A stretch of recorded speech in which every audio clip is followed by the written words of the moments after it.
You're such an asshole.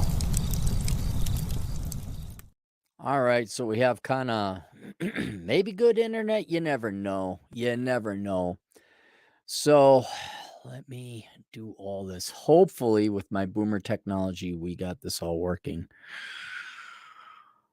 Anonymous writes, Aaron, how much to do a letter in your marriage series? And it links to a video of Tom Leykis reading, although it's not on Tom Leykis's channel, which is linked below, blowmeuptom.com. If you don't know who Tom Leykis is, he is the original gangster. He is the old G. And gosh, I remember listening in my younger 30s. And most of y'all, we wouldn't be here if it wasn't for Tom Leykis. So I'm going to play the video, or maybe not, because the internet has decided. What asshole is using the internet now? Honest to God. All right. Maybe the internet will work. So I'll play this and I'll do a video response. But yeah, please tune in to Tom Leykis. This is on somebody else's channel, though. Dear Tom, I really hope you'll read this on the air, as I intend to have my wife in the car with me when you do. I give her a ride daily as your show comes on. Whenever we're in the car together, I make her listen to the Tom Leykis show as we drive.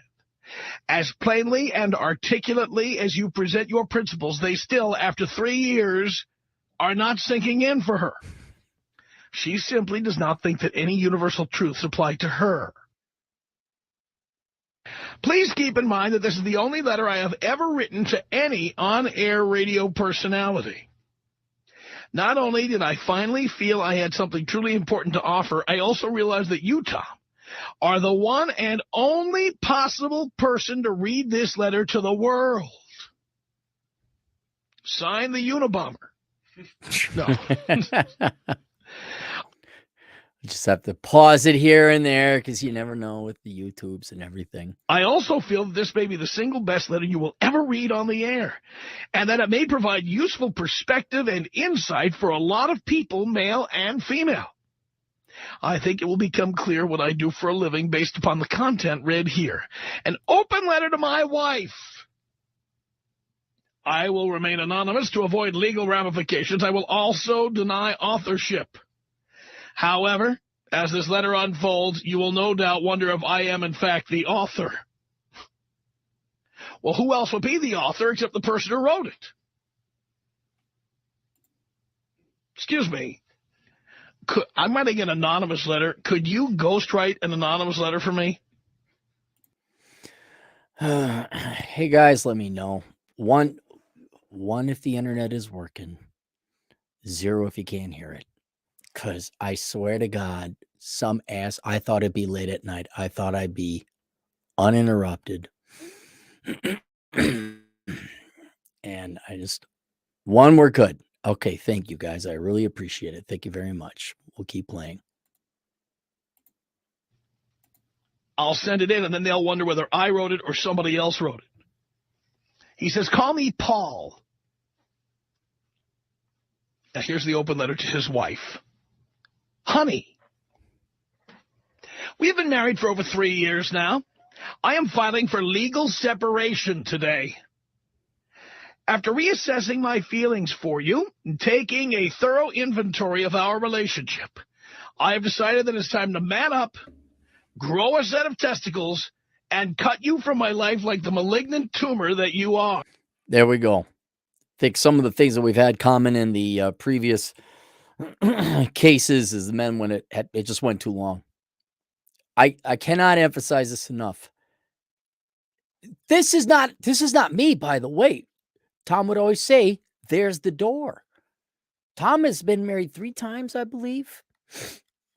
I do not believe he was married a 4th. Maybe he had 3 girlfriends or something like that that kind of lived with him. But by the end of the 3rd one, there's the door. And I don't care how small or petty it is.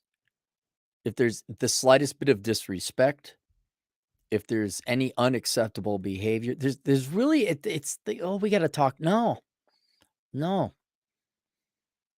Because if she's already whatever, disrespect, I mean, we're talking big deal breakers, all right? Trying to think of something. Well, I don't like the way you X, Y, and Z. Well, there's the door. The door's right there. Now, whether you have a marriage attached to this and some legal ramifications that are inevitably going to cost you is another issue. I'm just talking about the relationship. It's over. If she's not doting on you, loving you, whatever you want, it's over. You should be the same way with her as well. But any arguing, absolutely not. No. I'm doing this. Well, why are you? God, lady, get out of here. Just go. And they will do that. They will present that opportunity. There's a lot of exit ramps off these relationships. And when it comes to, I remember this one girl, I could have saved myself a year of pain and agony. Took her hiking. We gone on 3-4 dates before. It was wonderful. But this one, she's just acting pouty. And I could figure out, I'm like, you all right? I'm fine. Like, is there something wrong? You don't know. I'm not telling you. Not even give her the option for the door at that time. I should have just dropped her right off and been done with it. No, I thought there was something wrong. Wow, I was a young 23-year-old kid. Didn't know any better. Any disrespect, anything, get done. It's done. And hopefully in the future, you won't have to like do a divorce letter. You're just like, yeah, okay, bye. See you. Don't say there's the door, but just say, okay, yeah, well, I'm going to go get some food. I'll see you in a little bit. And you never come back. I mean, you just exit out quietly. I don't think there's the door. I'm officially breaking. You just, yeah, I'm out of here. Bye. All right, we'll continue on. We're just getting warmed up here. As a courtesy to you, and as fair warning for all other women out there, I have asked Tom Leykis to read this letter on the air so that you and every other woman out there knows what is coming as the wages of the described course of behavior. Let's start with sex. We were at an amazing resort in French Polynesia on the first day of our honeymoon. Over-the-water bungalows, lavish buffets, still blue lagoons, crystal clear to the bottom. Wow, was I blown away. Then I had this great idea. Let's have sex. I mean, what the hell? It was our honeymoon after all. I'm tired. Whiny tone, please. Done. Another Tom Leykis. D-U-N done. That's another Tom Leykis one. Get it annulled. Somebody look into annulment for me. What is the deal on annulment? Like, that's like the easy divorce. Something like, oh, we got married on the. Well, what's the shelf life on annulment? Please, was your response.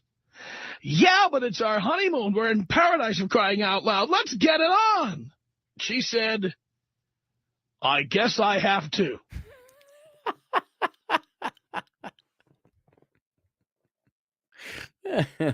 I know these are the gossipy. These are the juicy stories. I get it. But the fact, I don't care how crazy you are. It's your honeymoon. You're not going to have sex. I'm kind of curious what percentage of couples that didn't have sex on their honeymoon.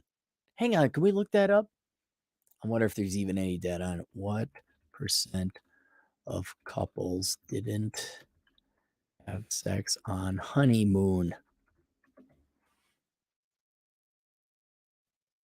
52% reported they didn't have sex on their wedding night. Here's what it says: 24%. 48% had. Oh my God! It's somewhere between 1 and 4, and 1 and 2. I just keep thinking like, I'm just so pessimistic. Oh, this is just what's at the bottom of the barrel. This is the gutter. This doesn't reflect America accurately. Holy shit. Oh my God. See, and you're like, is Tom, did someone write a Dear Penthouse letter for him into Tom? Is it because Tom, I believe 100% legit. I do. Right. But that doesn't mean that the person wrote in and was honest. Now I'm thinking like, okay, maybe. Somebody tell Rolo and the gang 1 in 4 to 1 in 2 of people don't have sex on their honeymoon night. Oh, boy. He says in this open letter to his wife, I guess I have to, was your response. Boy, did that make me randy. The next couple of days were a study in sexual procrastination and avoidant behavior on your part. Trying to finagle sex from you had overnight become like pulling teeth. Suddenly there were politics involved, not like the entire year before when you were good to go 24/7, 365. At the risk of presenting a disjointed or lacking in continuity, let me interrupt my own letter to pose a question at this juncture. What on earth outside of regular, willing, and adventurous sex do you think you have to offer a man? Do you think I married you for your company, your intellect? Do you think I find following you through Target with a shopping cart more interesting? This right here is a brilliant question. This has got to be 20 years old. I'm not saying sex is everything, but it is the one thing that separates you and a relationship of love with your loved one and you having a relationship that is friends with a female. That is the difference. What do you call a female you hang out with, but you just don't have sex with? Your friend. I don't know which then behooves the question where Tom's going through it. What do guys hang out with girls for? What, the company, the intellectual conversation? Yeah, that too. Yeah, but we could get that from our buddies. We can get female or male. The gals who want to have a relationship where sex is not part of it, that just fascinates me. What are you here for? People get fat, guys included, by the way. Why do you even bother trying to have sex? What? Oh, I have commitment. Let's cuddle. Get that middle school bullshit.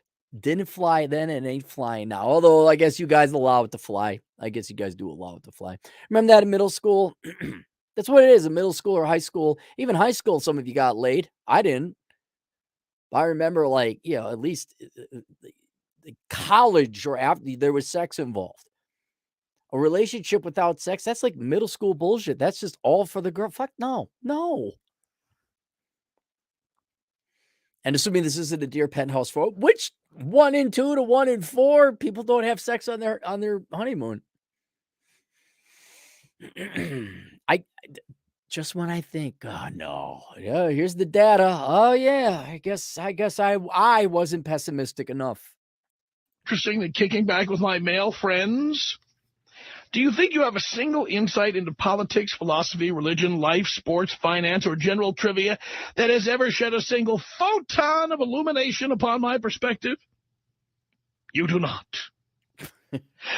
I love his diction. Let me be clear. There is nothing besides the promise of regular, enjoyable sex that I ever wanted from you that would ever have made me consider committing to you for the rest of my life. Once sex became an unwilling labor for you, I stopped wanting even that. Men want willing sex. Rapists want... He nailed it. I'm glad I paused it in the middle there. If we got to pry it out, if you got to give it to it, we got to ask, it's over. This is moot and academic. I know you use what the girls, I know, guys. I know. But it on some level, do women not want to have a happy marriage? But happy if it doesn't involve like sacrifice or investing in in sex. I hate to keep going back to it, but that's what this topic is about. You either give it to us freely and lovingly and willingly, or you don't. If you don't want to give it to us, then there should be no relationship. And that's when you gotta. I've had that even if you gotta hey, nudge, nudge. Yeah. Oh yeah. Then you don't want to have sex either. I don't know if I'd say go that far. A healthy man, mentally healthy, if the girl's reluctant, it should turn you off. Some of you may still be going well, yeah, but I guess, high school, 18, 19, 20-year-old boys, all the girls are reluctant. that really didn't stop you back then. I get that's more hormones. But as you get older, if the girl doesn't want to, if there's any hesitations, oh yeah, no, I'm not I'm not getting into this. Either tearing off my clothes or you're already ready. I'm not dealing. No, I'm not. I'm not a tyrant. I don't want to force it. 100% right. On unwilling sex. Outside of willing, eager participation in sex, you are nothing but a nuisance, a liability, an annoying distraction, interrupting my otherwise constant state of serenity and my flow of good ideas. 20 years ago. Oh, back to my story. It was day 4 of 10 of our honeymoon when you pronounced, "I'm not expected to have sex with you every day." "Of course not," I politely answered. "But this is..." It's a chore. Oh my God. No, how did they not talk about this? How? Again, if this isn't your penthouse form, this is out there. What I'm wondering, okay, are you too busy to have sex in the 1 and 4, the 1 and 2 times on your honeymoon? Like you're too tired? Okay, and sex every day, especially as an almost 50-year-old man. No. Sometimes you just want to go to sleep. But this is out there. This is more common than you think. Our honeymoon. We're on the other side of the world in the South Pacific. People would kill to be where we are right now. I should have noted the huge red flag waving some weeks before when you tried to make the case that it would be fun to take some friends along on our honeymoon. And maybe even your grandmother. And we could all hang out the whole time. Wouldn't that be fun? Let me answer all the women on the planet here and now. Hell no. That would not, by any stretch of the imagination, be fun. It was about the same day 4 that I realized how poor a conversationalist you were. Okay, in defense of the late, what, you didn't pick up on this before? Guys, what here? Just so you know, you're not having sex all the time with your wife or your girlfriend or anything. I mean, there is that person there you got to deal with. Have you now noticed her personality before?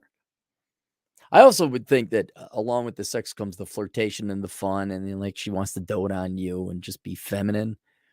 Like if that goes away too. All right, just remove that. And now I might be in the minority here. I have run into women who can be philosophical and intelligent. It's not the majority, but then again, look at the Bell distribution curve of IQ where I am. Not being a dick, just being honest, and like most people, I find dreadfully boring, male and female. But I have ran into some girls are capable of it, yes. But really remove the flirtatious and the fun and the sex. And then okay, so you're really going to approach your woman as a dude. Okay, what is she talking? I don't know. Immanuel Kant here? Does she know? What was it? Dick Masterson did the war game. Ask girl the dates of war, like the main ones. Revolutionary War, War of 1812. They ought to get that one. Well, forgive the Mexican-American War. It's not as common, but Civil War, you could skip the Spanish-American War, but World War II, World War I, Vietnam, Korea, they won't get those. They won't. All right. But you didn't necessarily go out with them for that. You fell in love with the girly and vibrant and doting and sweet and kind and feminine, not their knowledge of war dates. You also went out because of the sex. You take away that femininity, the fun, and the flirtation. Boy, then you got Anne Rand, a pretty homely looking gal that's really deep and intelligent who makes a great friend, but not a lover. Although she would argue otherwise. Somehow, over the prior year, when you were effing me 6 ways from Sunday, I had simply overlooked or rationalized the gigantic reality that you were quite simply stupid as a post. For the Leykis listener reference, you make the women who call in with political opinions on the Leykis show seem like Mensons. Yes, super geniuses. Compared to you, they're all Cokie Roberts. So that's right, you don't know who Cokie Roberts is. That's a old blast from the past. Art, do you know who Cokie Roberts is? No. Okay. Anyway, there I was, 10 grand into the most potentially romantic. By the way, I want to date a woman who's so young she also does not know who Cokie Roberts is. Or was. The day I date a woman who knows who Cokie Roberts is the date I did not check the birth certificate first before diving right in. Anyway, there I was, 10 grand into the most potentially romantic, amorous, and otherwise amazing bonding experience ever put together. And I had as my companion a tyrant who refused to have sex, or who offered nastily, if you want me to pretend that I like it, I will. It was then, immediately, that my eye began... Cokie Roberts, by the way, is still alive. I don't know if I can really believe this. Again, I believe Tom. I don't know. This sounds like a Dear Penthouse forum to me. It's too well scripted. To wander. She was the French girl who worked behind the counter at our hotel, an intern from some hotel school program in France. She was a little goofy-looking, big, bulgy eyes, a bit of a swayback. Still, she was kind of sexy somehow. Upon checking in, I had thought she was an atypical Frenchie who was uncharacteristically friendly. There, one evening, as I was exchanging some traveler's checks for the local currency while you laid on your already becoming lazy ass in the room, she asked me how my honeymoon was going. I was at a loss for words. I'm sure my facial expression told the whole story. Perceptive creature that she was, she flashed an unmistakable look and touched my hand for much too long to be accidental. Have you been to the spa? She asked me. I had not. Oh, you really must see it. She said something to her manager in French, and in no time flat she was kindly walking me down the darkened path to the spa. Good Lord! It was like those cheesy porn movies of old where the mailman shows up to the door to deliver a package, and the lady tenant's towel falls off. It was that easy. Yeah. Don't know about this one, buddy. Can I just add one more ironic detail? Her name was actually Marie. How poetic is that? Let me ask you something. Did you ever even wonder why I stopped hounding you about sex on our honeymoon? I'm sure you, in your way of rationalizing things, thought that you had won and that I had accepted your embargo. It was, in fact, simply because that need was being met elsewhere. 2 weeks into our sham of a marriage, I was getting service somewhere else. As unbelievable as it sounds, it was happening. I have to tell you, more pleasurable than the strange new clandestine sex itself with an otherwise unremarkable woman was the satisfaction of completely undermining your false and inflated sense of power. Let me assure you that was just the beginning. I say unremarkable? Still, she was certainly one for the checklist, and how how the checklist has grown and how those numbers keep moving closer to 10. Yeah, what, 2 years up to 10? That's a lot of girls to juggle as mistresses. Somehow you took on this persona of a wife in control. I listened, almost laughing out loud, as you gave relationship advice to your girlfriends, colleagues, and cousins over the phone. You were so confident. Had I closed my eyes, I would have thought Oprah Winfrey was waxing philosophical in the background. After the honeymoon, the drought continued. You grudgingly gave it up once a week for a while. Still, you had become rather critical. You called it coaching me or teaching you what I like. Funny, you had never had a single complaint before we got married. It was all wild and free back then. In a matter of weeks, the occasional sex you were willing to give up became a chore for me, not even worth the effort, too humiliating and frustrating to bother with. Eventually, I lost all interest in you. When I did decide to give it a go, I found Again, if true, take the sex away. The romance goes away. Guys don't have an interest, and we can be good friends. It just...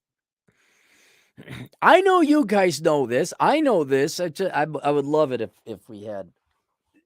Only because it actually would spark a conversation. This is not Fresh and Fit. I don't give women an audience here. I wouldn't mind. I'm not to say I'm against it. It's just I monologue. I just answer the questions and spew. It's a one-way thing. Women are allowed to disagree.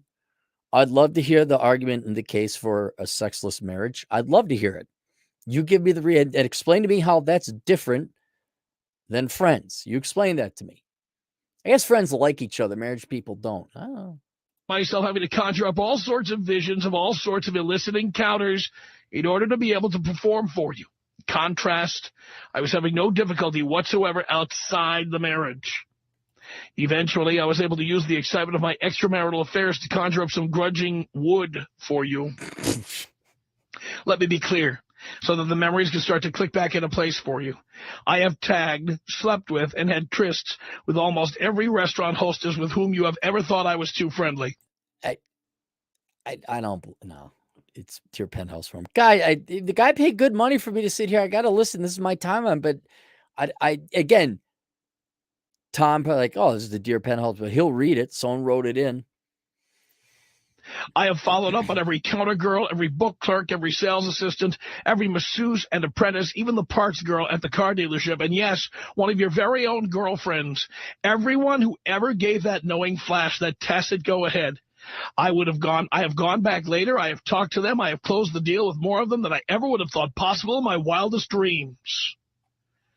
He talks about oral favors he received in elevators, dressing rooms, staircases, in their apartments, 10 minutes in and out while running errands, the soccer moms while shopping at Target, the women I have encountered buying oranges at Whole Foods or walking their dogs. I swear to you that I have had the most exciting sex of my entire life over the past 3 years of... It could be the way Tom's reading. Obviously, he reads very poetically, but it also had to be written poetically. It just is too well polished. It's too well polished. I guess if I was writing this letter to my wife, I might put the effort into polishing it. Marriage, and none of it has ever been with you. Wow. Now you want a baby. Let me just say that if I were some outsider hearing this story, I would pronounce a complete idiot the man who would stupidly impregnate you. No, I'm getting out while the getting is good, baby, and child support free. Again, true or not, with all the case studies, the marriage case studies, I didn't throw this as a marriage case study. This is a video reaction. One could argue it's a marriage case study. Do you see the importance of having a vasectomy and putting your sperm on ice? Do you understand that? I don't want my balls chopped off. That's not what a vasectomy is. But do you understand the importance of making sure that you, like a vault, you don't let your seed out unless you absolutely want it? So if the girl, oops, I'm pregnant, there's no oops. I can't, again, the number one cause of poverty is kids you can't afford. You will ruin your life if you have a kid that you're not ready for, or you can't afford, or certainly with the wrong woman. Imagine if this guy had his sperm on ice. He had a vasectomy, and he was like, well, I want to have a baby. Oh, we got to talk about that now, don't we? You can still have sex. You can still go and enjoy that, but that's a separate issue. We got to go down to the vault for that. Yeah, let's talk about your student loan debt. We're not having a kid till you pay that off. Super hypersonic ree. It occurs to me that I may have to pay 1.5 years of vagina money. Let me say in advance that it will be worth every penny to be rid of you at last. Women of the world, heed this advice. Heed it good, and don't you ever think that they're not going to. You and your magic vagina are the exception to these few very simple rules. Let me also point this out. This is back in the radio days, the beginning of the internet as well. Tom was saying he was huge, still is. I mean, but for terrestrial radio, he was huge. He was the largest radio show on the West Coast. Huge. That was in California, of all places, West Coast. Did it change anyone's opinion? Did anyone heed? Hey, wait a second. There's a whole other variable, whole other side of this formula. It's the guys. Well, we ought to think about that. Just showing you it's going to take more than logic and reason and arguments and data and charts to maybe win women over to your side. Take care of your man. Treat him right. Shower him with love and respect. And yes, I mean take care of his physical needs. Satisfy him sexually. Wear him out. If you want to guarantee fidelity in your marriage, there is a simple way to achieve that. Never let your husband leave the house with a single drop of semen remaining in his body. Trust me, if he is not dumping it at home, he is dumping it somewhere, unless he is a hopelessly unattractive, beat-down loser. When you use sex for power and control, you do damage that cannot be undone.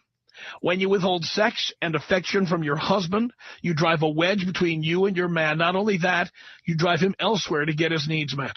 It is that simple. And for the record, Let me assure you, this world is literally brimming with women who are very happy 20 years ago. So not so much today. Here's the times have changed. Yeah, if you got game, if you're good looking, but not so much. Although I guess it is good to see no one's getting married anymore. It is good to see that. But for those of you who are married, yeah, it's not like there are a dime a dozen of cute girls. What was this? The early odds? There's still good looking gals back then. Hell yeah. to be a friendly port in the long, nasty storm. There are people out there who take satisfaction in undermining your hollow little conquest of controlling the sex in your marriage. Let me further assure you that there is no such thing as controlling your man sexually. The simple reality is that if he has any game at all, and does not have a parasitic twin growing out of his forehead, the world is full of offers. You can only control whether he is getting it at home or not. If you want to control your man, you have to give him all the sex he wants. If you want to lose control of your man, go ahead and cut him off. What was that? Somebody at the door? Let me add a further tidbit of wisdom at no extra charge. There is an old saying, women get married hoping everything will change. Men get married hoping everything will stay the same. Women, if somewhere in the back of your mind you are waiting for the day when your male partner is bound by contract, finances, and perhaps biology so that you can cut off the sex and become a mini tyrant, don't get married. Join a convent. Work at an orphanage or a preschool. What? I just got to keep pausing it. Once again, was any of this advice followed? Any of it? Adopt a child on your own. Find some way to fulfill your maternal instincts that does not involve marrying under false pretenses. Your man would not have stuck around before the marriage if it were loveless and sexless. He also does not want a marriage that is sexless. There are a million things you can do to have your child or children without suckering in some poor dope, too naive to foresee your evil plan. Are you an honorable person? Then live honorably. Do not live in breach of the spirit of the marriage contract. Trust me, the sex you are willingly giving up as I'm trying to figure out why girls would get married without this. Money? Okay, the money. Remove the finance. Is it really that act you have to put on? Living under the same roof as a guy you're not physically attracted to, you don't want to have sex with? Like that's a thing. That's a thing. Is commitment? What do you get out? What commitment? What? Don't you have commitment from friends? Can you go from one friend to the next? I guess they're committed for you for hours at a time. Like, that transaction commitment for sex. Commit to what? To sit here and look at each other? I don't get the upside of commit. I understand being loyal. Okay, I get that. Loving one another. Well, I want commitment. Okay, so that's got to be the most boring part of the relationship. Okay, I'm here. I am committed to you. I'm not going anywhere else. Okay, no, this is the only part of the relationship I want. You don't want the fun, you don't want the flirtation, I want the way, hey, and the hey. Sell job before the marriage is the only commodity you have to barter that makes it worthwhile for your man to tolerate the rest of what comes with you. Don't sucker a man in and then expect him to comply with your skewed and artificial construct of fidelity. If you breach the spirit of the marriage contract, you lose all trust and intimacy with your man. If man were to change his nature, our species would vanish in less than 100 years. Cutting your man off 100? Try one generation. Is not only disrespectful, it is simply counterproductive. The quality of your relationship, his attachment to you, his dedication and sexual fidelity will be determined by his feelings of access, of being welcomed and embraced, of desirability. I like how presumably this guy's bride or the gal he's divorcing is so stupid. He slams her up front, but then he gives her this very eloquent, detailed, highly philosophical argument. Again, I don't know if this is real or not, but kind of like, well, she's that dumb. You're using a lot of big words, man. We are who we are. We are hardwired creatures of nature. It is biological. Deal with it or don't, but don't do it under false pretenses. Let me further comment, says Paul, for the listener's information, that after the marriage, you, pumpkin, stopped cooking. You stopped cleaning anything. You don't do dishes. You don't. And here we go into standard division of labor. A household needs to be maintained. This is such a stupid argument. This is such a stupid argument.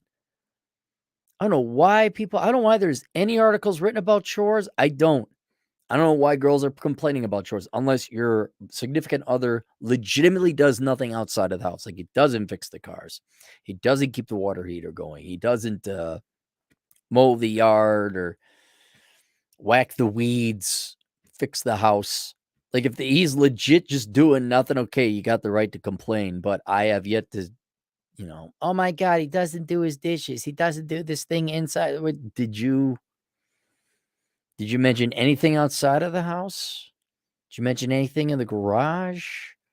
You mentioned the air conditioning? No, you didn't. Then what are you complaining about? It's like what we were talking about with Chad before. He's I'm sick and tired of people asking me about AI. It's like, because it's not about AI. It's like, I just want UBI, someone to claim there's AI, and that I can't work because the robots are going to take my job. The very next week I get a job. So I just should get UBI. It's like that intellectual dishonesty. It's the same thing. He doesn't do any chores. Stop. Just shut up. We're not wasting our time on that dumb argument. Guarantee you, you don't change the oil. Guarantee you don't even know how to change an air filter. You don't vacuum, you don't dust, you don't do laundry. You leave your dishes all over the house. You spend money like it's going out of style, and nothing ever makes you happy except unlimited shopping. Did you see some trend? This is 20 years ago. 20 years ago. You see some trend? You see some commonalities? It was at least in two of them where the girls were hoarders or quasi-hoarders. They had to buy things, right? It doesn't change. Doesn't. You either get love or you get stuff. And the stuff won't make you happy. Honest to God, I've always thought about that. Where, like, what if everyone just lost the weight and was sexy and we all had a bunch of good sex? I wonder if people would be happier then. No. We need to consume shit and eat. Your infidelity manifests itself on 1,000 fronts that are not sexual. Let me ask you something. What good are you to anyone? Good luck finding your next sucker now that you're 31. Fat and much less attractive than before. By the way, I shall not miss your nagging or your complaining or your making me a better man, as you like to call it. I shall not miss your car driving tips. I have purchased... Constant criticism. These are not by accident. It's in the firmware. It's in the hardware. A new flat-screen TV and home entertainment system that will neither nag me nor interrupt me while I'm watching the occasional game. I have also decided to splurge on a cleaning lady in my new place. Finally, I'll have a woman who gets things done, and the price will be known and agreed upon up front. So, honey, pumpkin, you stupid narcissistic cow, how do you feel now? Do you feel powerful, or is the helium begin to seep from your balloon? How many of you women sitting... Helium seep from the balloon? Really? In your cars at this very moment are wondering if it's not your husband who wrote this letter? Do you know what's strange? I used to think infidelity was wrong. Now I think it is perfectly right and justified. If your husband is out fooling around, it's because you are not doing your job. 100% agree. And if you get fat, 100% agree. But at that point, it's just we're getting divorced, or you're there's the door. However, I am aware of the divorce laws. Right. Okay. So didn't even think of this. If you're married, girl could take half your money, whatever. Your lawyer says, oh yeah, you'd lose your ass in court. All right. So you have to go cheat on the girl. You don't have to. You don't have to do anything, but that's your only option if you were going to have sex. Not only is he justified in fooling around, you have it coming. You deserve it. One breach of contract deserves another. Men of the world, a woman who changes the terms of your sexual arrangement after marriage deserves infidelity. She plays a two-edged game, violating her implied duty as a wife, yet still holding you to the letter of your contract. It is the oldest, cheapest manipulation in the book. Yeah, but this contract is not in law. It might be the covert contract, or the contract men and women have had with each other for the longest period of time, but that's not the law. It kind of is quaint how outdated that argument is. Like, 20-year-old video. And like, well, you should. Boy, they abandoned should a long time ago. And very likely the root cause of the oldest profession in the world. The Oxford English Dictionary defines infidelity as unfaithfulness or disloyalty to a person, among other things. Let me redefine fidelity for you. Fidelity is living and being on a daily basis, contract or no contract, the person you have represented yourself to be. In business contracts, we use the term good faith a lot to describe the expectation that both parties of a contract will behave in such a manner as will benefit both parties as much as possible. For instance, if a record company signs a contract with an artist, both parties agree to act in good faith, meaning that the company will do everything in its power to Again, if she is truly that dumb as the author of this letter, this is lost. This analogy is lost. represent the artist favorably and sell records. The artist, in return, agrees to put their best efforts into records, their performances, and whatever promotional activities may be expected. Without the expectation of that somewhat ambiguous good faith, either party can choose at any time to not honor the spirit of the contract, thereby creating disadvantage for both parties. Good faith is an absolute must. A marriage is the same. Perhaps the faithful part of the vows goes deeper than sexual fidelity. I believe it means you put your best foot forward always and in all things. I believe it means that you do not allow yourself to become a fat, lazy, nagging, complaining. It's the same thing. And 100 years now, whatever YouTubing or podcast it'll be the same thing. And I wonder if girls are going to have the agency say, yeah, you know what? We really ought to help out our fellow American men because we love them. I wonder if they're going to, toddler who doesn't want to have sex with your partner anymore. Any deviation from whom you represented yourself to be before and upon signing the contract is, in fact, a failure to meet the implied good faith of the marriage contract. Yep. Nice concepts, not law. Any false personality you create in order to bag your partner and then shed as soon as you're married is a misrepresentation. We need to stop defining infidelity as sexual only. Infidelity has many faces and many manifestations.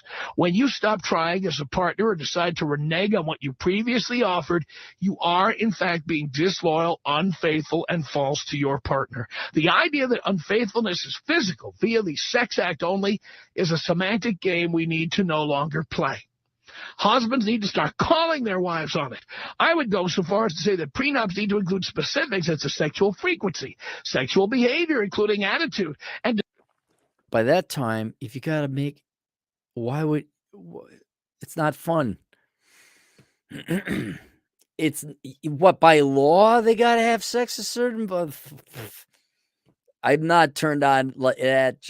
That killed my libido. That would be, oh yeah, she has sex with you because of by law. Division of household chores.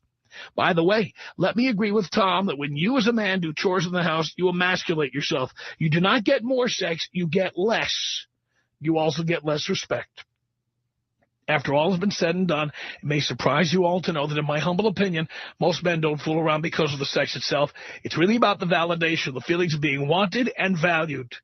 Women, if you want your man to seek his validation elsewhere, then you know exactly what to do. Cut him off. Men, I think women are, some at least, I don't know, hate's a strong word, find it shameful, like petty, like, oh, you just need sex so much. Oh my God, how sad, like you're a drug addict. It's like, well, yeah, it kind of is that way. Kind of is. You could capitalize on that fact, or you could fight it. I don't know. Let me know how that fighting it goes. Let me know when we make progress with that. Get part of your own personal credo to fool around if your wife cuts you off. Let all women know that they have it coming. Let them know beyond the shadow of a doubt that the minute they cut you off, you'll protest, make a fuss, or become grudging about sex. You will walk out that front door and get it somewhere else. Or you just don't marry. Tom, thank you for the priceless service you provide to this world. Signed, lifetime listener. He calls himself Paul. That's his. There you go. All right. That was it. Let me go back here. We're back. All right. We got a couple super chats. Then I got more on the way. Alex Patino for AK-47 caliber donation. 1 beer for the week. Cheers. Yeah, unfortunately, I don't drink. All donations are going to cover the insurance costs. Okay, let me rephrase that. All donations are going to cover the electrical repairs, which are around $8,500. Whether insurance pays for it or not, it's going to be up to American Family Insurance.